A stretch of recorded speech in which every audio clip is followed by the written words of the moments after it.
بہلول دانا کا واقعہ تو آپ نے سنا ہوگا نا. بہلول دانا وہ فقیر وہ مجذوب وہ کیا کر رہا تھا؟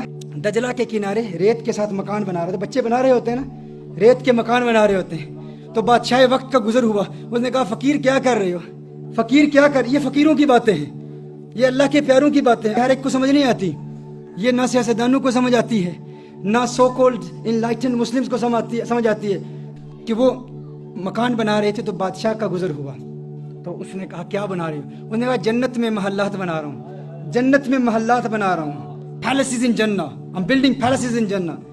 تو اس نے کہا اچھا یہ بیچتے ہو؟ اس نے کہا بیچتا ہوں. اس نے کہا کتنے کے؟ اس نے کہا 10 درہم کے, 10 پاؤنڈز کے بیچتا ہوں. اس نے کہا اچھا بڑی بات ہے. بادشاہ گزر گیا کہ ٹھیک ہے, اپنی مستی میں فقیر لگا ہوا ہے. اب اس کے پیچھے اس کی ملکہ, اس کا بھی گزر ہوا, ملکہ زبیدہ, اس کا گزر ہوا. تو اس نے کہا بہلول کیا کر رہے ہو؟ اس نے کہا جنت کے محلات بنا رہا ہوں, جنت میں محلات بنا رہا ہوں. اس نے کہا بیچتے ہو؟ اس نے کہا بیچتا ہوں. کتنے کے؟ 10 درہم کے, 10 پاؤنڈز کے بیچتا ہوں. اس نے کہا ٹھیک ہے میں تمہیں 10 پاؤنڈ دیتی ہوں, 10 درہم دیتی ہوں, میرے لیے ایک محل دے دو. اس نے کہا ٹھیک ہے. اس نے وہ 10 درہم لیے اور دجلہ میں پھینک دیے. فقیر ایسے ہی ہوتے ہیں اللہ والے, ان کو پیسے سے کوئی تعلق تو نہیں ہوتا. یہ تو ایک بہانہ ہی ہے, کسی کو ٹیسٹ کرنا, اس کا امتحان لینا. پیسے سے محبت نہیں ہوتی انہیں, نہ ہی وہ پیسے لیتے ہیں, نہ ہی پیسے کے لیے کچھ کرتے ہیں. وہ اللہ کی رضا کے لیے کرتے ہیں. پیسے کے ساتھ دین کو بیچ رہا, اس کا دین کے ساتھ کیا تعلق ہے؟ اسی لیے تو لوگ حق نہیں نہ بولتے.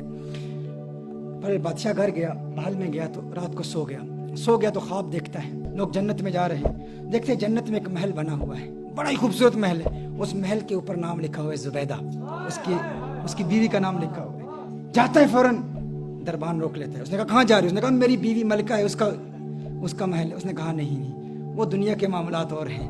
دنیا میں بیوی کے گھر میں مرد خامن جا سکتا ہے, وہ کہہ سکتا ہے کہ تیرا نہیں ہے میرا ہے, جو میرا ہے وہ تیرا ہے. آخرت کے سودے مختلف ہیں, آخرت میں جانے کی اجازت نہیں ہے. یہ اسی کو ملتا ہے جو اس کی قیمت ادا کرتا ہے. آنکھ کھلتی ہے, جاگتا ہے, بیوی سے کہتا ہے تو نے کوئی ایسی نیکی کی ہے, کوئی عمل کیا ہے؟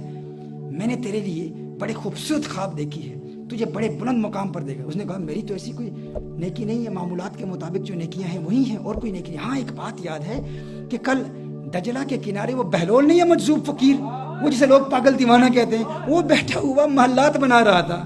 اور مجھے اس نے کہا, میں نے کہا کیا بنا رہے ہو؟ اس نے کہا جنت میں محل بنا رہا ہوں. تو میں نے کہا بیچتے ہو؟ اس نے کہا بیچتا ہوں. میں نے 10 درہم اس کو دے دیا. اس نے کہا ارے میں بے وقوف نادان, وہ مجھے بھی بیچ رہا تھا لیکن میں نے اسے فقیر سمجھا, کاش کہ آج بھی وہ بیچ رہا ہو. بادشاہ نے کہا, ارادہ کر لیا کہ اب میں جاؤں گا, کاش کہ وہ فقیر اپنی اسی موج اور مستی میں ہو, اسی دیوانگی میں ہو. وہاں جاتا ہے اور اتفاق سے بہلول دانا وہی موجود ہے, اور وہی کام کر رہا ہے, وہی بنا رہا ہے, محلات بنا رہا ہے.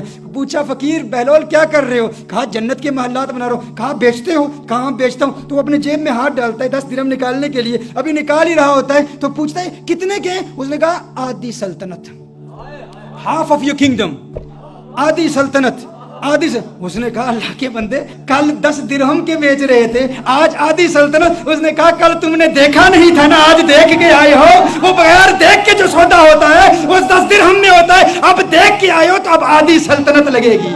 میرے دوستو یہی پیغام پہنچانا چاہتا ہوں, جس نے دیکھا نہیں نا, حضور کو دیکھا نہیں, اس کا بھی مقام بہت بلند و بالا ہے. اسی کے لیے حضور اکرم صلی اللہ علیہ وآلہ وسلم نے ارشاد فرمایا تھا, صحابہ تمہارے نزدیک سب سے عجیب ایمان کس کا ہے؟ تو صحابہ نے کہا یا رسول اللہ صلی اللہ علیہ وسلم سب سے عجیب ایمان تو ملائکہ کا ہے, فرشتوں کا ہے. میرے آقا صلی اللہ علیہ وسلم ارشاد فرمایا تو اللہ کو دیکھتے ہیں. کہا پھر انبیاء کا ہے, انبیاء کا ایمان سب سے اعلیٰ, سب سے عرفہ, سب سے بلند و بالا. لیکن میرے آقا صلی اللہ علیہ وسلم جس نقطے کی طرف اشارہ کر رہے ہیں وہ نقطہ کیا ہے؟ عجیب بات کیا ہے؟ حضور نے فرمایا انبیاء پر تو وہی نازل ہوتی ہے, بتاؤ تمہارے نزدیک سب سے عجیب ایمان کس کا ہے؟ صحابہ نے کہا فنحن یا رسول اللہ صلی اللہ علیہ وسلم, آقا پھر ہمارا ایمان سب سے عجیب ہے.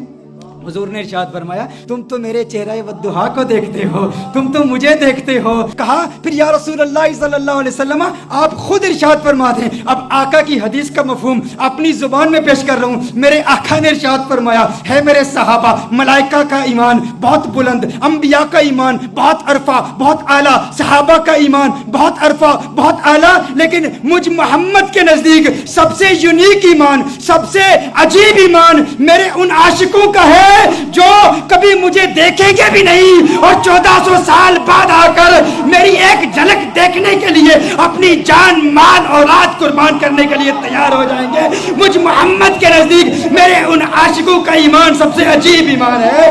یہ وہ سوتے ہیں جو بغیر دیکھے کے ہیں, تم نے دیکھا بھی نہیں اور ان کے لیے جان قربان کرنے کے لیے تیار ہو. تمہارے لیے میرے آقا نے ارشاد فرمایا توبہ لمن رآنی وآمن بی, ارے مبارک ہو ان کو جنہوں نے مجھے دیکھا اور مجھ پر ایمان لائے. اور توبہ 7 مرات, اور 7 مبارک ہو میرے ان عاشقوں کو کہ جنہوں نے مجھے دیکھا بھی نہیں اور میرے دیوانے ہو گئے. تم نے دیکھا بھی نہیں, تم نے دیکھا بھی نہیں.